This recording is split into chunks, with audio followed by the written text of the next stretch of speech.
Welcome to my channel. நான் யாழினி. நீங்கள் கேட்டுட்டு இருக்கிறது 4 பறவைகள். ஒரு ஊரில் ஒரு பெரிய ஆலமரம் இருந்துச்சாம். அதில் நிறைய பறவை கூடு கட்டி வச்சிருந்தது. அதில் 4 பறவை ஃப்ரெண்ட்ஸாக இருந்தது. அங்கே இருந்த பறவைகளுக்கு ஒரு வீட்டில் சாப்பாடு போட்டாங்க. அப்படி ஒரு நாள் சாப்பிட்டுட்டு இருக்கும்போது ஒரு வேட்டைக்காரன் அந்த எல்லா பறவையும் பிடிச்சிட்டானா.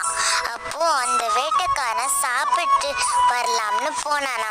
அப்போ அந்த பறவைங்க அவங்களோட எலி நண்பனை கூப்பிட்டாங்க. அந்த எலி அந்த வலையை அறுத்துட்டு அந்த எல்லா பறவைகளும் பறந்து போயிடுச்சான்.